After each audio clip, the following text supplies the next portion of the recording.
ഇപ്പോൾ കണ്ണൂരിലേക്ക് പോയാൽ അവിടെ കുറുവ സ്വദേശി അനീഷിന്റെ സംസ്കാരം രാവിലെ 11 മണിക്കാണ് പയ്യാമ്പലത്ത് നടക്കുക. അവിടെ ഫെലിക്സ് ഉണ്ട്. ഫെലിക്സ് 11 മണിക്കാണ് സംസ്കാരം നടക്കുക എന്ന് മനസ്സിലാവുന്നു. പൊതുദർശനം നടക്കുകയാണോ? മൂർത്തി, പൊതുദർശനം നടക്കുകയാണ്. അല്പസമയത്തിനകം വീട്ടിലേക്ക് മൃതദേഹം എത്തിക്കും. വീട്ടിൽ മൃതദേഹം എത്തിച്ച ശേഷം ഏതാണ്ട് 11 മണിയോടുകൂടി തന്നെ പയ്യാമ്പല പൊതുശ്മശാനത്തിൽ സംസ്കരിക്കാനാണ് ഇപ്പോഴത്തെ തീരുമാനം. അല്പസമയം മുമ്പാണ് ഏതാണ്ട് 7:45 കൂടിയാണ് ഈ കുറുവ ടൗണിൽ ജംഗ്ഷനിൽ ബാങ്ക് ഓഡിറ്റോറിയത്തിന് മുൻപിൽ പൊതുദർശനം ആരംഭിച്ചത്. സമൂഹത്തിന് നാനായിടങ്ങളിൽ നിന്നും ആളുകൾ ഇവിടെ എത്തി അന്തിമോപചാരം അർപ്പിക്കുന്നുണ്ട് അനീഷ് കുമാറിന്. 20 വർഷമായി കുവൈറ്റിൽ ജോലി ചെയ്ത് വരികയായിരുന്നു. ഏറ്റവും ഒടുവിൽ 1 മാസം മുമ്പാണ് ലീവിന് നാട്ടിൽ വന്ന് തിരികെ മടങ്ങുന്നത്. മെയ് 16-ാം തീയതിയാണത്.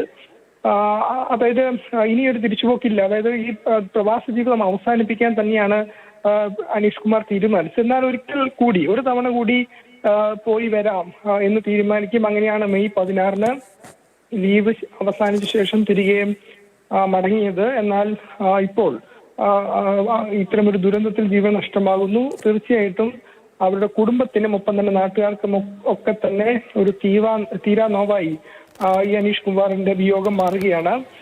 2 ആൺമക്കളാണുള്ളത്. 2 ആൺമക്കൾ, ഒരാൾ വിദ്യാർത്ഥിയാണ്, മറ്റൊരാൾ ജോലി ചെയ്യുന്നു.